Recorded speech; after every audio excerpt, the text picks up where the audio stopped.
welcome you to Speak Up, Listen Up, Follow Up, Psychological Safety in the Workplace.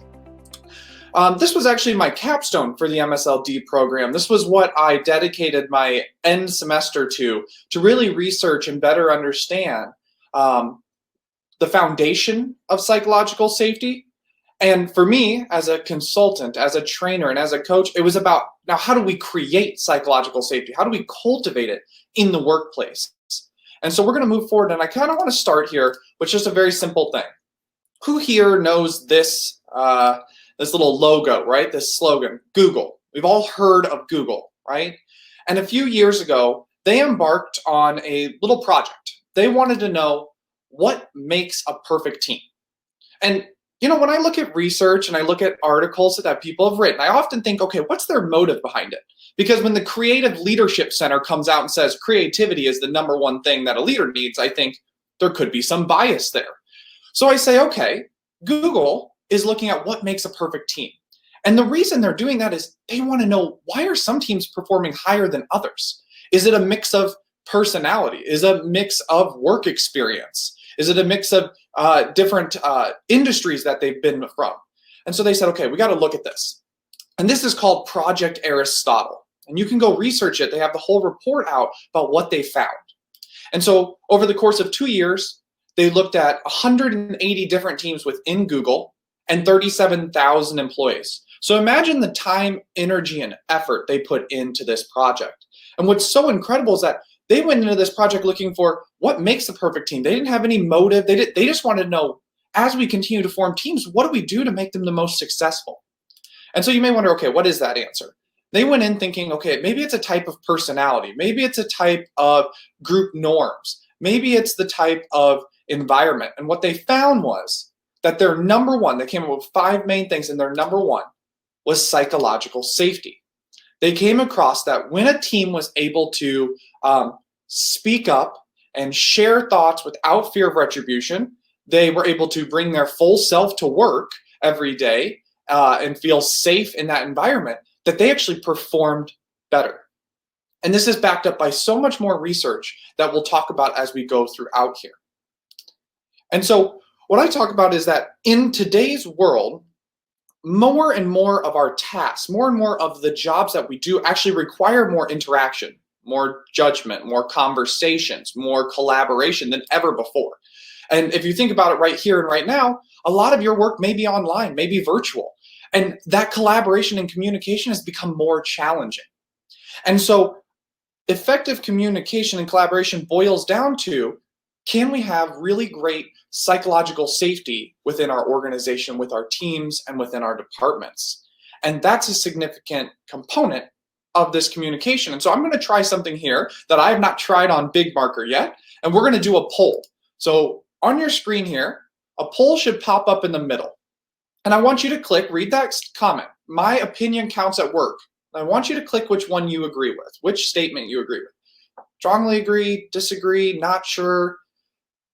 Just put that in there, click on that poll, and you're going to put this in. And what's important to understand is that, and as you put this in the poll, is that this talks about, do I feel that I can speak up and be heard, and something might happen because of it? So when I talk about the concept of speak up, listen up, follow up, right? That's what opinion counting at work means. It doesn't mean we go with every idea. And so I'm going to share here on this that what they found was that only 3 in 10 employees strongly agree that their opinions count at work. So that would be what, 30% agree that their opinions count at work. And I'm going to close the poll, and hopefully I'll be able to, I have to click it, share with you what the results were. We only came out with 18% strongly agree. So we actually were a little lower than what Gallup found when it comes to opinions counting at work. Now, when you add up our agree and strongly agree, you get roughly 72%. So we have a large area in the, we do agree with it, right? But what Gallup found was that if we could just move that ratio from 3 to 10 employees strongly agreeing their opinions count at work to 6 and 10, then we could reduce turnover by 27%, reduce 40% for safety incidents, and then increase productivity by 12%. Now, that's just 3 of the statistics. And as you look at more and more research, you'll see that as we get people to bring their fullest self, not have that interpersonal fear, that they can speak up, they'll be heard, you're going to see those continuation of those trends of things we want to see in the workplace: more engagement, higher morale. And so this is where we lead to, is that, in our whole lives, we went to school, we had all these teachers, we had all this education, but oftentimes we never really talked about, how do you form a culture, a team, an environment that's more inclusive, that people feel they can speak up and that you learn to listen. We don't really get taught that as much as we grow in school. And so that's what we're here to do. That's what we may learn in our jobs, but that's what we do here at Leap Training Coaching, is we start to bridge that gap of, okay, we learned all this knowledge, now we need to know some of the interpersonal sides of things. And so I'll introduce myself here now. My name is Ryan Boda.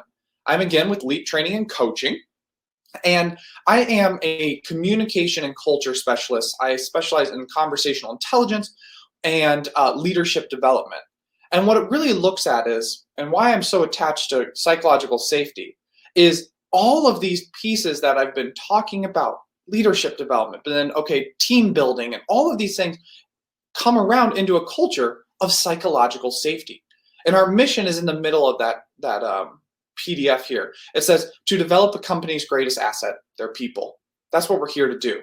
And so in just this short time with you on this webinar, my goal is to impart some new techniques, some ideas, some knowledge that you can start to implement today. And if I never see you again, I hope you download that handout, you take some notes, and you can start to create an environment, whether you're in a leadership role or not.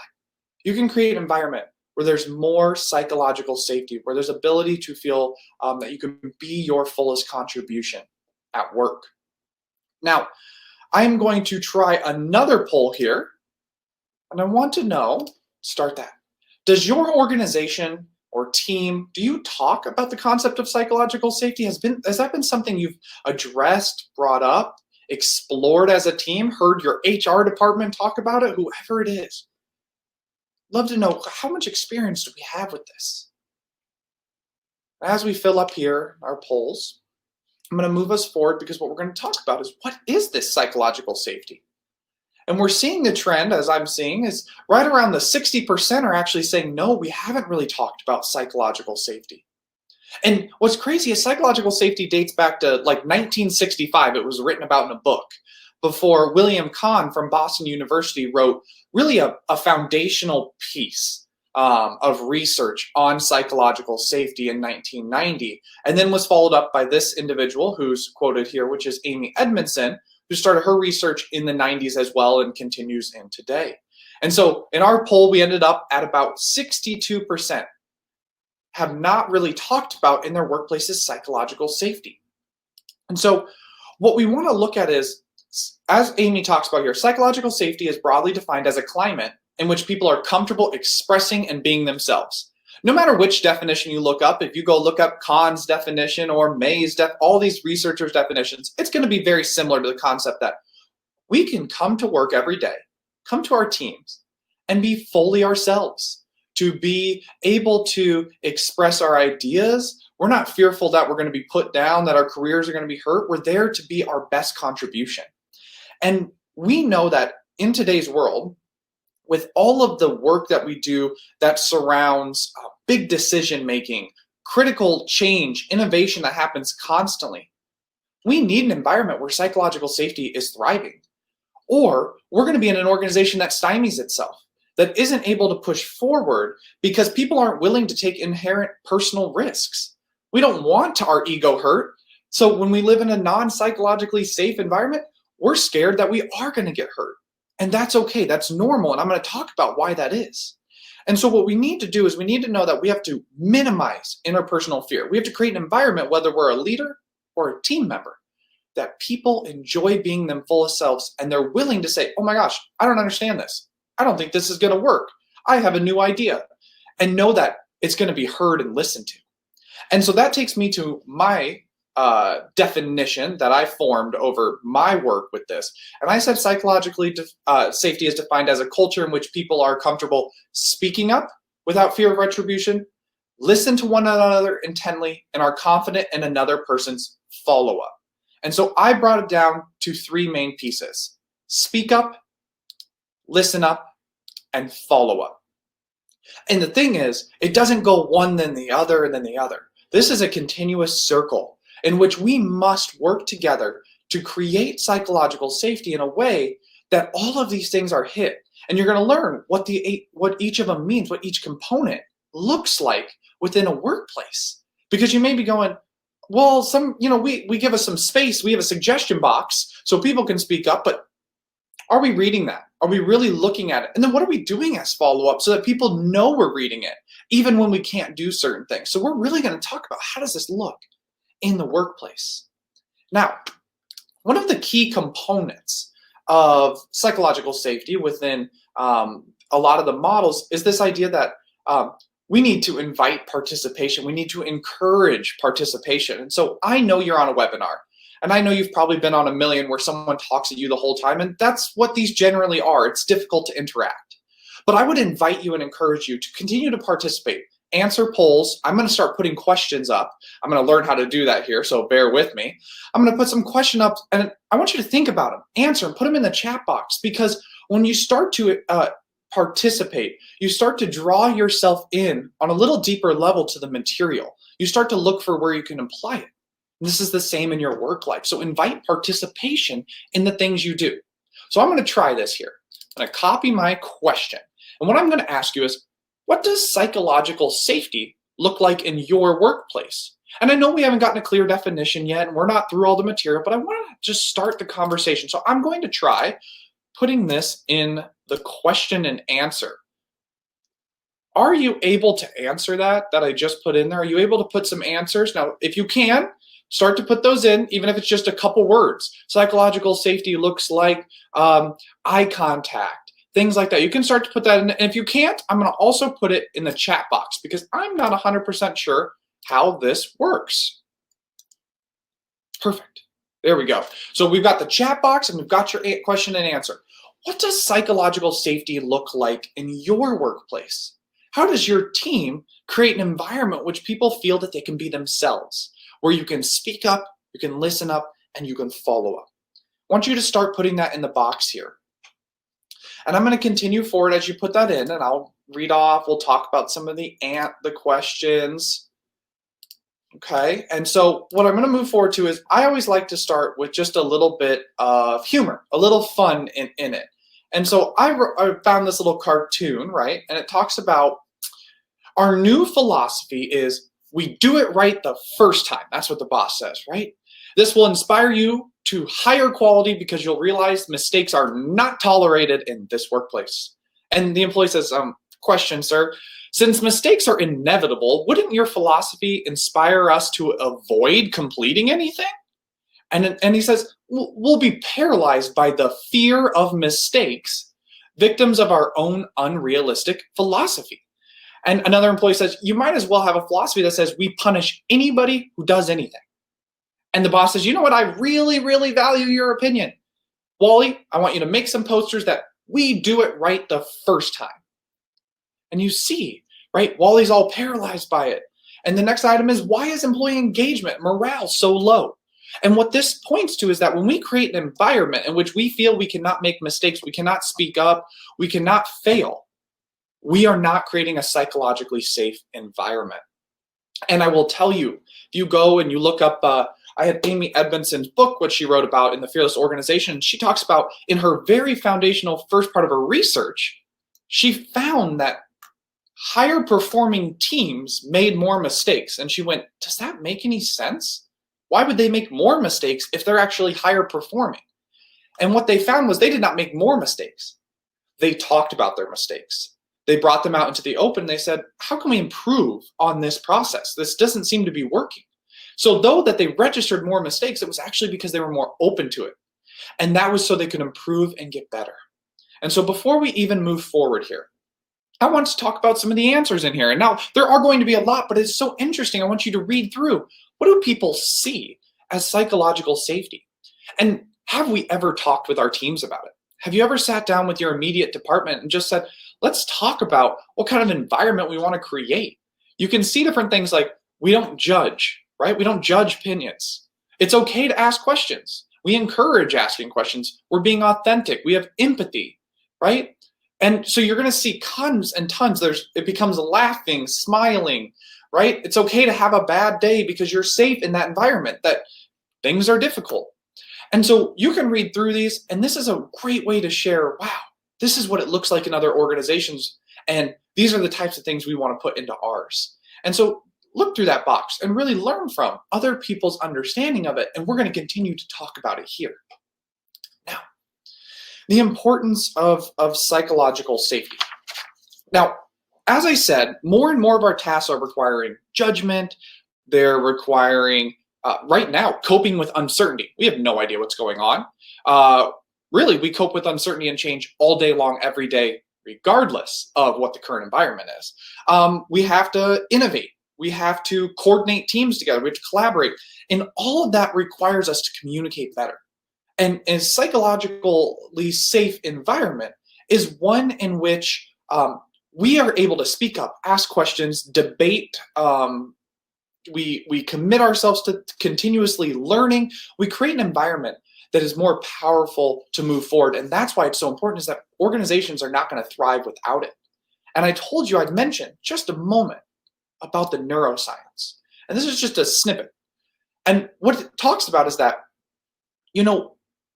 our fear that comes up when we don't live in a psychologically safe environment, our fear actually consumes our brain. It takes over our brain in a way in which people are going to be fearful to stand up and say something. You're going to hear about examples throughout this series of people who weren't able to stand up and say something. And it actually consumes us to the point where we cannot access our analytical brain. We cannot access our creativity, our connectivity with others. And so we need to learn, how do we get away from that so we can create an environment that's stronger? And as I said, organizations that want to thrive into the future, that want to be places where people want to come to work, they emphasize continuous learning. They emphasize communication and collaboration. They emphasize a culture of psychological safety. Now, we're going to go through each of the pieces here. Let's start here with speak up. Now, I'm going to share another poll here. Perfect. Start polling. So this one says, have you ever felt unable to raise a concern with a boss, even though you believed it was a very important concern? And just think back. Have you ever been like, I really want to say something about this, but I'm just not sure I should speak up and say it to my boss? And just put that chat box in there. Keep adding your response here. And what's so incredible is they did a poll and they looked at, do people have this fear here? And sometimes you may say, well, at my old job, I felt it. My new job, it's a little better, or it depends on which leader, etc. But what they found was that 85% of people who responded said they were unable to raise a concern with a boss, even though they thought it was important at one point or another. Think about that. When we deem something as important, we're there to be a contribution. We're thinking, oh, I'm not sure if this is best for our customer or our patient or whoever it is that you take care of. I'm not sure if this is best for our team. And yet we were scared to stand up and say something. And what we found in our poll here right now was we came out with 76% said they've had a time where they didn't feel they could raise a concern. And we all know that organizations actually struggle when their employees feel they cannot raise a concern, because those concerns are what actually set us into the future of making the best decisions, because those are the people who know what's going on day in and day out. And so we really want to look at, what do we do with this? And so I'm going to move us forward, because everyone know this symbol right here, right? This is the Volkswagen symbol. And Volkswagen is our example of speak up today. And there are many you can find in history of companies. And what happened was that in 2016, Volkswagen was at the top of the world. Okay, it looks like this. They had just sold over 10 million cars, and they were given the title, the world's largest automaker.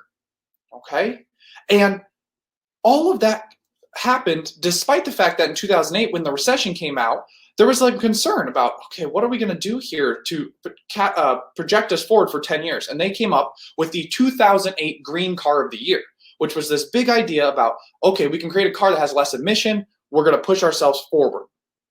Now, that helped pull them out of the recession and create this win in 2016. Now, not just a few months later, an investigation found that the green car was a hoax. It found that many people had been lying about what was going on at Volkswagen. And they had their first market loss in 15 years. So their first quarterly loss in 15 years. And their market share began to vanish. And so they found 40 people responsible. The CEO resigns. And you may sit there and go, what the heck happened? Like, how do we have an environment in which so many people were complicit in this issue? And so what happened was in 2007, the new CEO takes over and he says, in 10 years, we're going to triple sales. We're going to be the world's largest automaker, period. Doesn't care what it takes. And so what they found was that when the green car wasn't really passing regulation, they said, what do we do? And someone came up and said, I think we should embed code that tricks the system into lying about the admissions, right? And what happened was they went with that. And even though it was an ethical violation, right? They didn't have an environment where people felt they could speak up. It was an environment, a culture of fear. And why is that? That's because the CEO before, who was the longest running CEO for like 40 years, ran his culture by fear. He said, you do this, and if you do not, you will be fired. And they found that people talked about his management style as they were all motivated by fear. And so it creates a culture in which people do not feel they can speak up.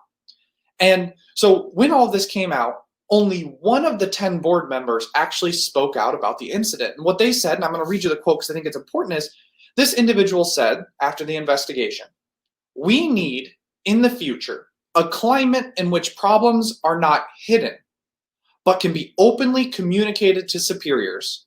We need a culture in which it's possible and permissible to argue with your superior about the best way to move forward.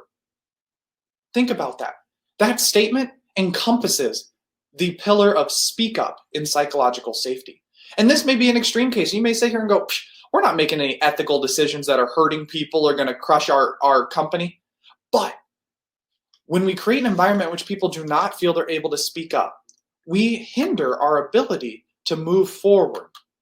So what we want to look for is that we all know this symbol right here, right? Apple, right? Great company. It's fun to work for now. But what they found in some studies is that it goes back to this one quote that Steve Jobs said. And I think it talks about speaking up, allowing people to be their fullest self in their contribution. And he says, technology is nothing. He says, what's important is that you have a faith in people and that they're basically good and smart. And if you give them tools, they'll do wonderful things with them. What he's talking about is give the power to the employees that you hire. When you have a team, give some power to that. Allow them the ability to speak up, to work, and to actually determine how they can move forward in the best way. So when you look at Apple's culture, it's all about let's create an environment in which people can grow and learn. And so that's all about speak up. We actually need to understand, though, that yes, we can see that it's important, but what the heck do we do for it? So tools for speaking up, right? I told you this is one of my most important things. So what are some tools? So I need to put this right here into the chat box. And the first thing we're going to talk about is know the rules. So there's this concept of taken for granted rules when it comes to speaking up. Now, this may be something like you do not speak up if your boss's boss is in the room, right? You don't say anything. You never question your superior in a meeting, right? So I want you to chat in the box. What are some of the unspoken, taken for granted rules that govern how we speak up in teams? And as you put those in the box, what I want to understand is that we have to become more clear about what those rules are. Because when they're unspoken, people feel uncomfortable. They're not sure what they're supposed to do. They say, oh, it seems like we're not supposed to speak up when the boss says something. But is that creating an environment? And so when I work with clients, one of the pieces when they tell me something like, I'm the supervisor, I must know first before the meeting. We talk about, okay, why is this? What do we need to do to dismantle some of this belief system so we can create a better environment in which we can come to a meeting and share? So put in the chat box a couple of your taken for granted rules there. And we're going to move on to our second piece here, which is, and you can barely read it there, it says, I give myself permission to. And I know this sounds simple, but this is about me speaking up. We need to give ourselves permission to speak up. Give ourselves permission to be our contribution, because we have our own interpersonal fear. And when we can start to give ourselves permission to speak up, we lift a weight off our shoulders. We say, we give ourselves permission to speak up, be our contribution, because we know that we're speaking up because it's better for the client, it's better for the customer, it's better for different people, right? And so that's another piece here. We gotta give that. Now we have to go, now speaking up is not just about us, right? It's about other people. We have to encourage other people. This is the other part. So when we look at it, first one, I have all these little arrows in this box. What it means is we cannot ask leading questions. They do not encourage good speaking up. So if I'm the supervisor, I cannot start the meeting by saying, I really think this is the best idea. What do you think? Because I just insinuated you would have to go against me to share which idea is different. So I really want you to think about, okay, how do we ask questions that are not leading, that we're not trying to get people to believe what we believe right now? We're trying to create an environment in which people feel they can share their, and remember, when we go back to psychological safety, if I scrolled in this in chat box over here, I would find something that said, we encourage ideas, we don't judge opinions, etc. So that's really powerful. So we're not going to ask those types of questions. This one, I just love little Curious George. He looks so cute. And it reminds me of be curious. When we think about encouraging others to speak up, we need to remember to be curious, to actually be curious. And that's why I bring my little Curious George and I have a little monkey over there. Be curious. What do we need to know? And lastly, we need to ask good questions. So I'm going to put that in the chat box here, because all of you as professionals, and any of you who are from linked HR and probably work in HR, we better have a couple of these really good, powerful questions in our back pocket. So I put in the chat box, what are some powerful questions to encourage others to speak up? Put some questions in the box, things that you use to encourage people to speak up. So I want you to know that there's a couple things to think about when speaking or asking questions. Number one, don't ask a question that's yes and no. It doesn't help us get very far, right? If we're going to encourage people to speak up, we want to open the space so they're open-ended questions. So we can't ask questions that are yes and no, and we need to phrase them in a way that helps others share their thinking, like kind of expand that. So tell me more about that, right? So tell me more about that. Oh, there you go. Not a question. Courtney put it right in the box. Tell me more about that, as I was saying it, right? So we need to open the space. How might we find, what use might we find out of this idea? Or how might we build on some of these ideas that have been thrown out? So that's a really powerful thing, to open that space and really work on what can we do to help encourage people to speak up. So it's not just about speaking up ourselves. Because some of us, we feel empowered, we're extroverts, we love to speak up, but we got to learn, how do we encourage others to speak up too? So we can really create an environment where people know they're valued. Now, that's just step one, right? Speak up. We got to encourage it, we got to get people to speak up, then we got to do something about it, right? And that's where listen up happens. So I'm going to put this poll in, right? I just think this poll is so interesting. Talks about how often do you think we drop out of conversations? Okay, how many, every so many seconds, right? That's what it is. So how often do you think we drop out of conversations? I just want you to jot in the box, click the options here. This actually comes from my conversational intelligence training and work in their research in neurosciences. How often does our brain drop out in order to process what's being said? So it doesn't mean we're just like dilly-dallying around or thinking about, it's actually even just our brain trying to process for a minute. So even when we're really engaged, we got to process. And I just love just bringing the awareness to this, because it just brings to light to me, oh my gosh, listening is more hard or more difficult than we think. So our results here, 40% said 6 to 8, 57% said 18 to 20, and then just 3% said 30 to 32. And I will tell you that the answer is every 6 to 8 seconds. 6 to 8 seconds, our brain needs a moment to process. And what I want us to be aware of is that that is important to know when it comes to listen up. How are we truly listening? And so I always just bring that little fun fact in to start. But what we want to look at is what is true listening. And I love this quote that says, true listening conveys the respect. It conveys respect. And it says, in a subtle but powerful way, it reinforces the idea that a person's full self is welcome here. How incredible would that be, right? That we listen in a way that encourages people to understand you can be your full self. I'm here to understand how you see the world. I'm here to understand how you see this challenge we're dealing with, or the way forward. So I really love this statement here. And we're going to talk about how do we really listen.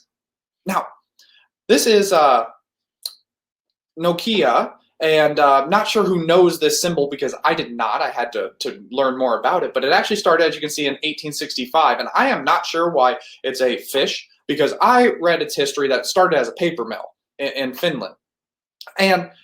But the thing was, by 1980, so you can see as the Nokia came around, by 1980, it was one of the pioneering telecom companies, right?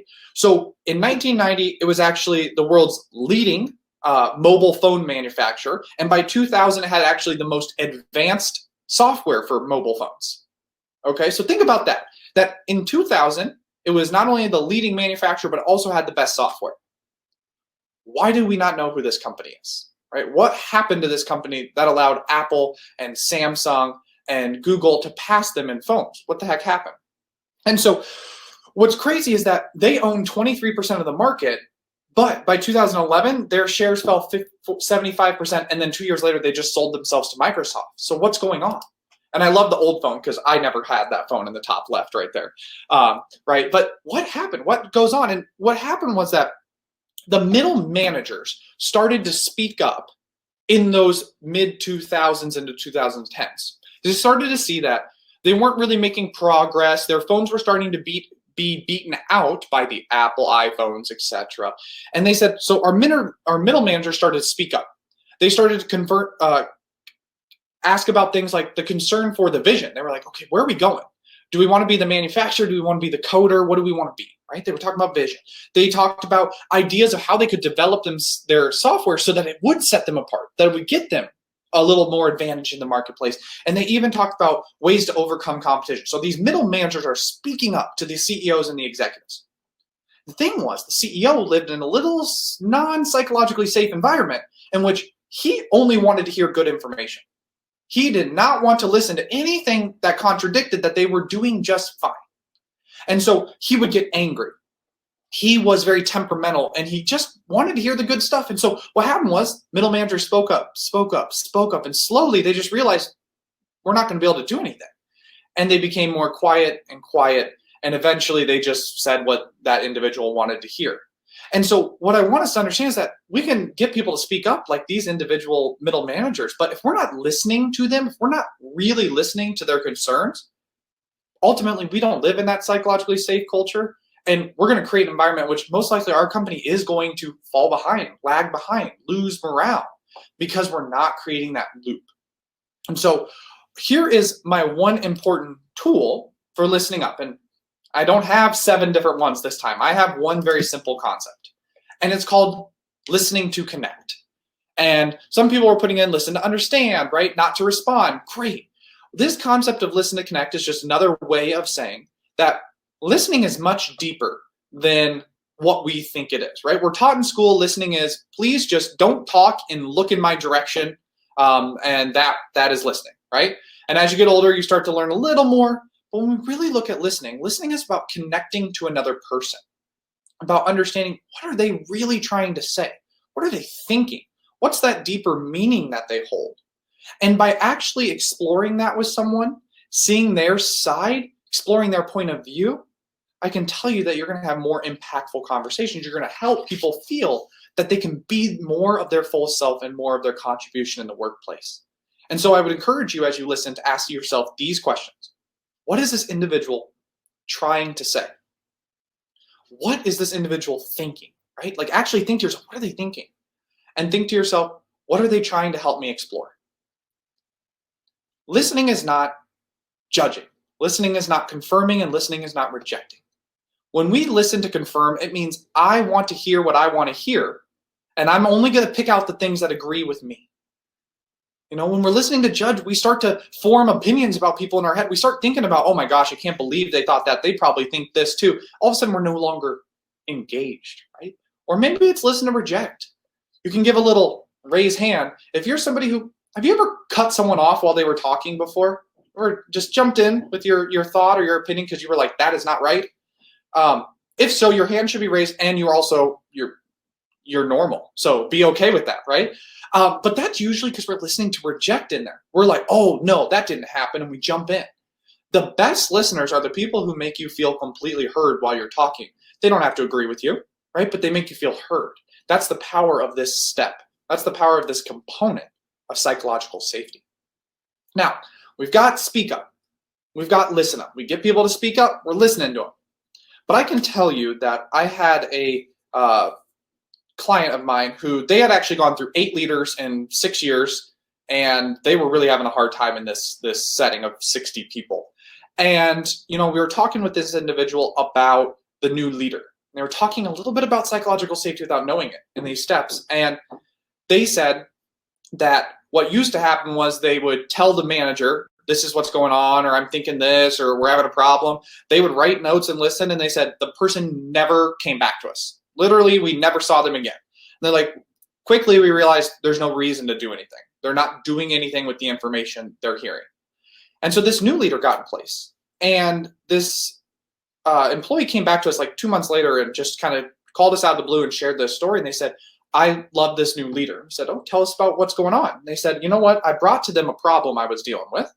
And they wrote some notes and listened, and they walked away. And I said, the employee said, I didn't think anything would happen. I'm used to nothing happening after that step, but I thought I'd give this person a chance.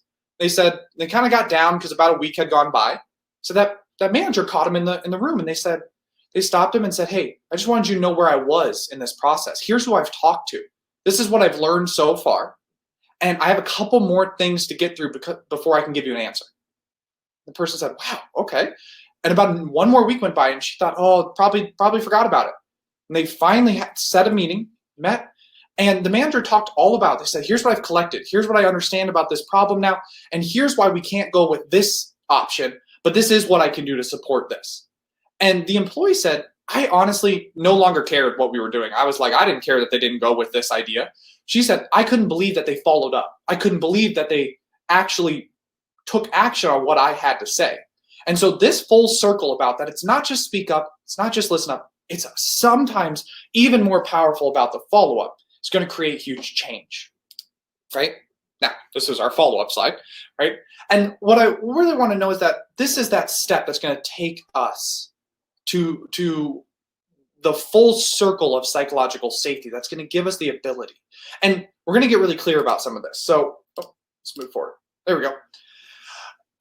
This is interesting. This is the Federal Reserve Bank of New York, okay? And after the 2008 financial crisis, they were under a lot of scrutiny, right? Because of the way they handled big banks and what was going on. And so their leader decided to have a third-party audit of what was going on in their culture. Because he said it can't just be systematic. There has to be something deeper.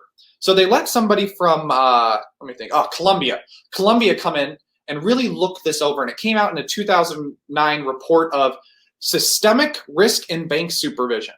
And what that report found, what that Columbia Business School consultant found, was that they had an environment in which they didn't have psychological safety. Now, if you read that report, you'll read a lot about the speak up and the ability to share when they were concerned about things. But one of the main components that they really found was that it was about that, and the quote is that real decision-making was stymied because they talk a bunch about ideas and then they would never take any action on it.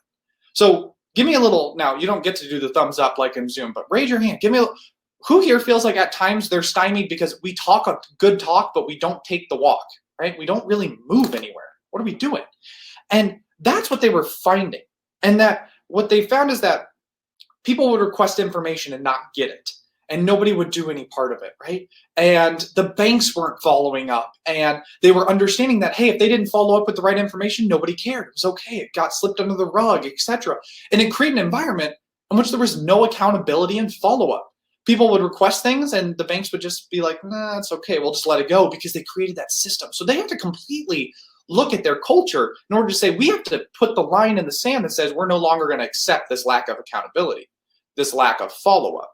And another just important example, and there's also the Challenger, which you can go learn about, which is on Netflix right now. But another one happened for them, which was the Columbia, right? And when the Columbia launched, one of the engineers was watching the launch and saw a piece of foam fly off and hit the wing on launch. And he spoke to his boss and he said, I'm concerned. I'm concerned about this foam piece that fell off. I think we need to do some photos from space. We need to know what this is before we bring them back to Earth. And the boss said, no, we do not need to follow up on this. We do not need to take any action.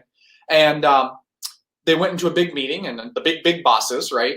And it asked, should we be concerned about this? And that employee, after knowing that the boss would not follow up with anyone else for it, was too afraid to speak up. So you see the circle, right? They wouldn't follow up on his concerns. Next meeting, he sat back and he did not speak up. And what happens 8 days later? The shuttle comes back and 7 astronauts perished because of a catastrophic problem that happened, because they didn't look into what was that went wrong. And they found out that it was a part of the piece that fell off that caused it on re-entry to have a catastrophic re-entry. And so my point here is, not all of us deal with life and death, right? You may not be in a medical hospital dealing with life and death, and you may not be in NASA dealing with life and death. But our lack of follow-up and listening and speaking up, this psychological safety, can have impacts. Has impacts on people, it has impacts on customers, it has impacts on our society and our world. And so we want to become more aware of that this is the full circle that happens here. So I'm going to ask you a good question here. Okay, I'm going to copy it. I want you to type a little thought, a little comment on, what does follow-up look like to you? What are your team's expectations of follow-up? Because I'm going to share with you my 3 main tools for follow-up. And the first and foremost thing is setting expectations. We need to have expectations. What does follow-up look like? And when we're unclear, when we don't have really good clarity, I am telling you, follow-up becomes much, much more challenging. It becomes more difficult to hold people accountable, to have our own accountability when we don't even know what to expect. And so I bet a lot of you have not really sat down, or maybe not recently sat down and said, what does follow-up look like? What can we expect from each other, right? Because the other answer is not always everything must be done on time, period. If there's a period, right? Because things get in the way. So how do we create an accountability and a follow-up in which we don't feel like we have to justify, we have to make reasons, we have to make excuses for why we didn't get things done?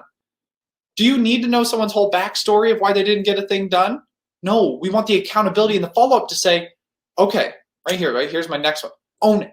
We need the accountability and follow-up to say, I apologize, I haven't gotten that task done. I'm going to make sure I have time on Tuesday, and I'm going to get it to you by the end of the day on Tuesday, right? Because ultimately, if it's not done, it's not done.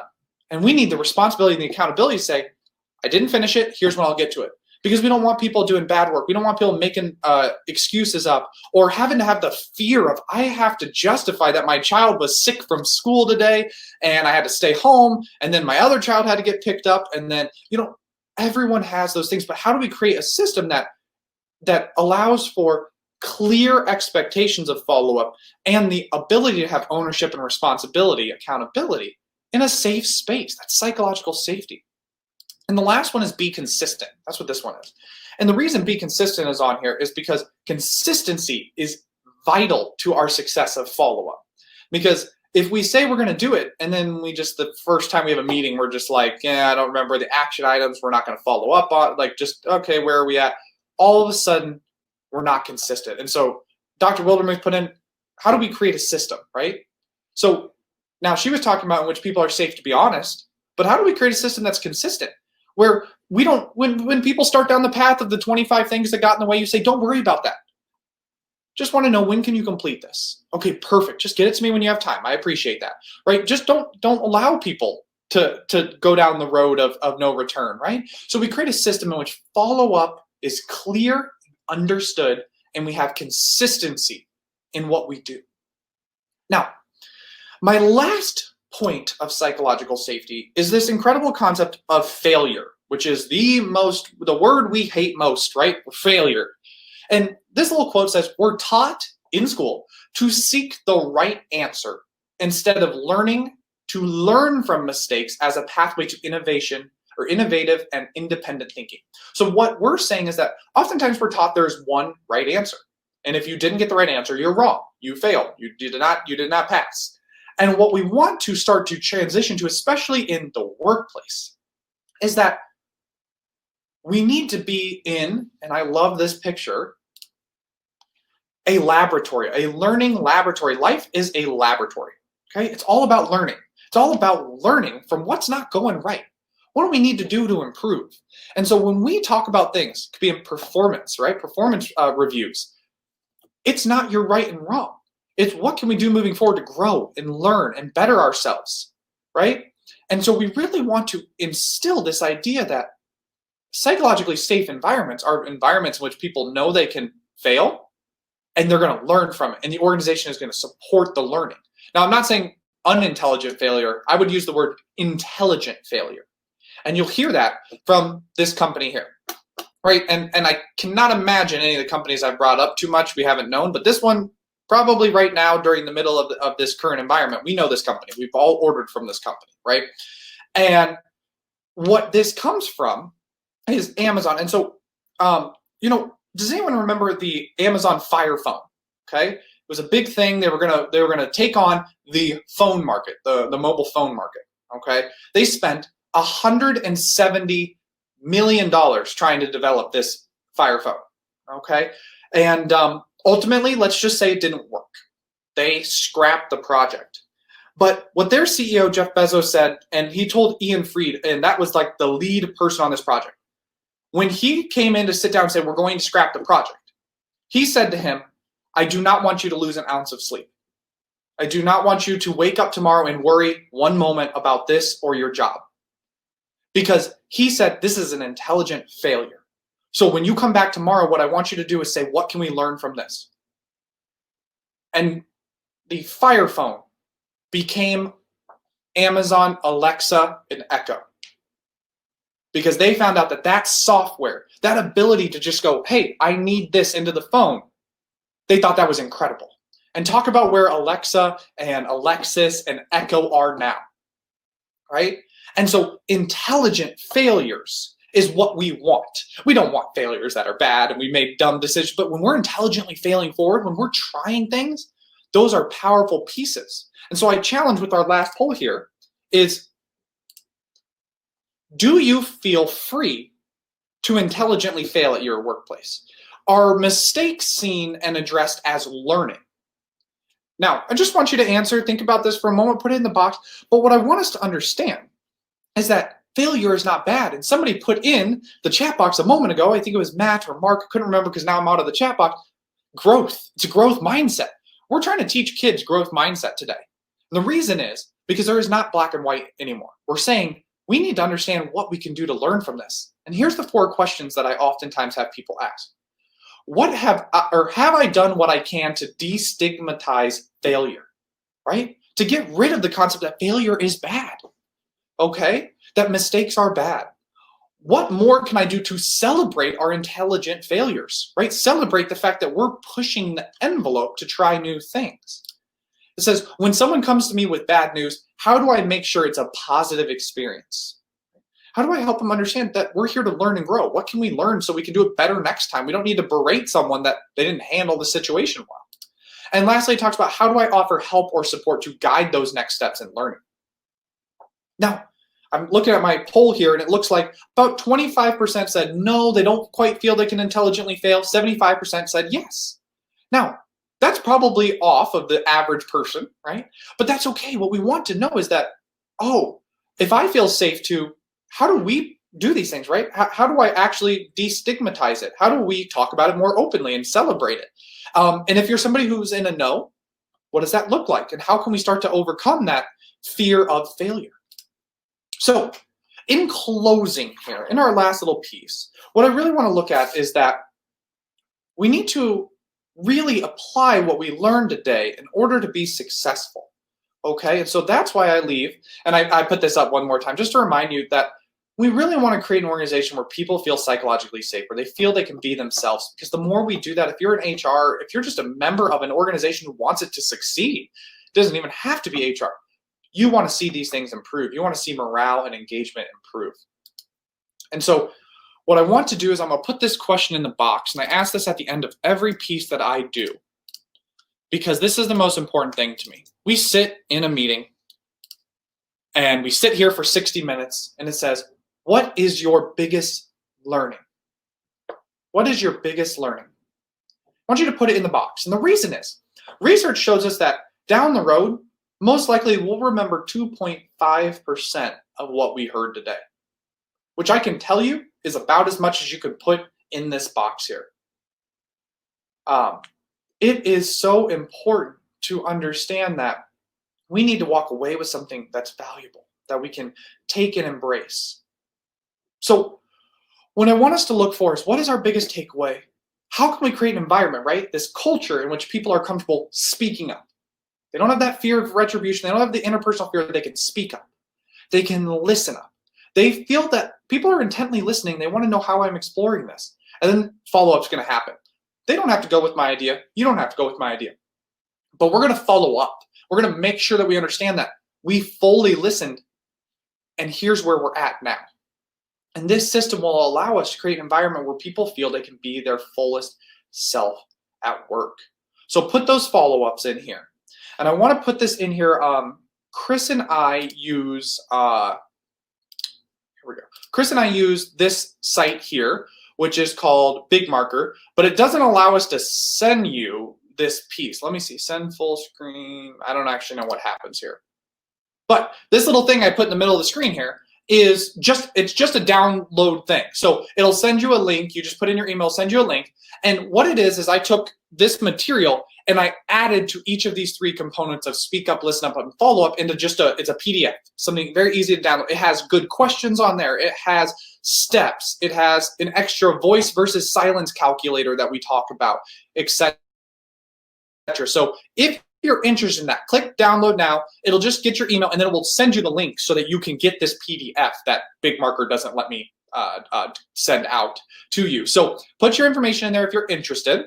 That'll allow you to get that, what is that next step, those pieces that I could take or print off or use, because I'm telling you those questions on there, there's probably 5, of the questions we use all the time. There's how do we speak up more, etc. And you're going to really find some value in that. Now, I'm going to close that. And my final piece here is I really want to thank you all for being here to support this message and me. I graduated from the MSLD program recently, and this was really one of my passions that I found was, okay, how do we create a culture in which people do feel they can be themselves? Create a culture in which this happens. And so in that work with Chris, I created this online 6-part series that this is just the small version of that, right? Each step or each tool is expanded upon in that. And so in closing, I just wanted to offer, and so I'll put that on here as well, wanted to offer that. This is my little 6-part series piece. You can learn more about it here. So what that is that just builds on this and lets you either share it with other people, share the link with other people, use it for your organization. You can share it, figure out if it's valuable. But what it does is it builds on this. It builds on the psychological safety we talked about and says, okay, you may have learned how do you speak up, but let's learn about those 3 components of speaking up. Let's learn more about listening. Let's learn more about how body language comes into listening and how we display it, etc.